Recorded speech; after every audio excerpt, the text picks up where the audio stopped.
좋은 아침입니다. 서창원 목사입니다. 오늘도 흔들림 없는 우리 예수님의 모습을 묵상하며 보내는 복된 날이길 축복합니다. 오늘 이 아침에 우리가 함께 읽고 나누려는 하나님의 말씀은 마태복음 26장 17절로 19절까지의 말씀입니다. 제가 읽어드리겠습니다.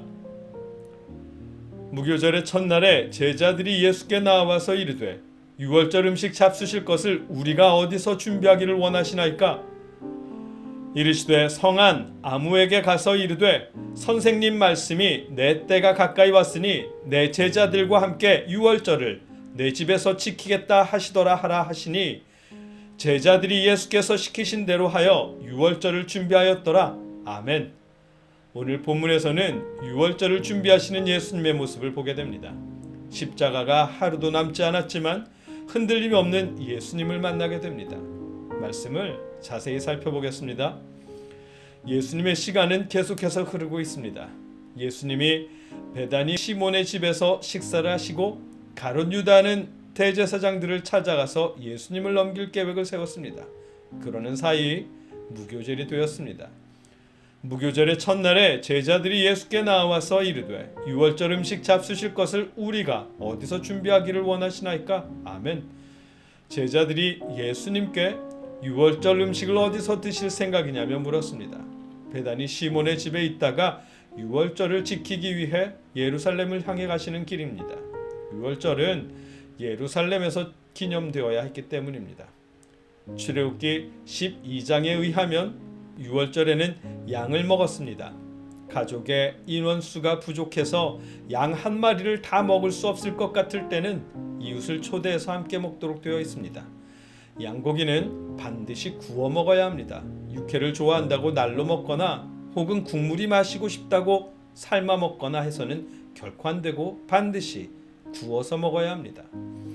양고기를 먹을 때는 또한 쓴 나물과 누룩을 넣지 않은 빵, 곧 무교병을 곁들여서 먹어야 했습니다. 지금 보시는 사진은 현재의 유월절 음식입니다. 예수님 시대의 유월절 음식과 다르고 출애굽 시대에서 말씀하신 유월절의 음식과도 다릅니다.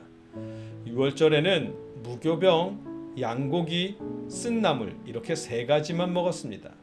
사진의 나머지 음식은 현대 유대인들이 이스라엘의 역사 속에 기억해야 할 슬픈 역사들을 잊지 않기 위해 준비해 놓은 음식입니다.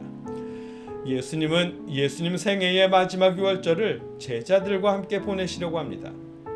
이르시되 성안 아무에게 가서 이르되 선생님 말씀이 내 때가 가까이 왔으니 내 제자들과 함께 유월절을 내 집에서 지키겠다 하시더라 하라 하시니 아멘. 유월절을 지내려는 곳이 아무개의 집입니다. 누군지는 알지만 이름이 밝혀지지 않은 그 사람의 집입니다. 예수님은 아마도 아무개라는 이 사람과 유월절에 대해서 미리 말씀을 맞춰 놓으신 듯합니다.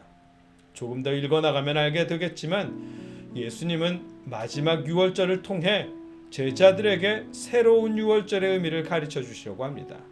예수님은 내 때가 가까이 왔으니 내 제자들과 함께 유월절을 지내겠다라고 집주인에게 전하라고 말씀하십니다. 예수님의 말씀의 의미는 유월절 어린 양으로서 십자가의 죽으심을 당할 때가 다 되었다는 의미이지만 제자들도 이해하지 못했고 유월절을 보내게 될 집주인조차 이해하지 못했습니다. 그 의미는 예수님만 알고 계십니다.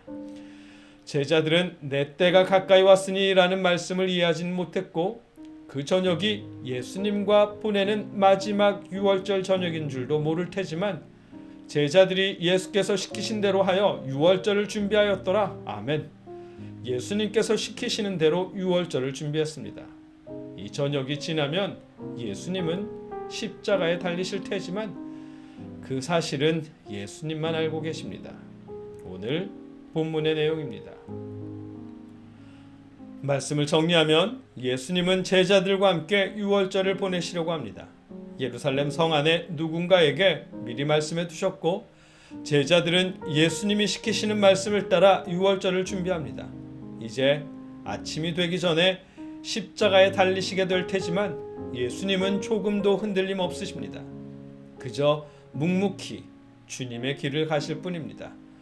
십자가를 앞에 두고 있지만 흔들림 없이 주님이 하셔야 할 일, 유월절을 준비하고 계십니다. 우리를 위한 예수님의 모습입니다. 여러분과 제가 십자가를 앞에 두고도 흔들림 없는 예수님의 모습을 기억하고 묵상하며 오늘을 보내실 수 있기를 축복합니다.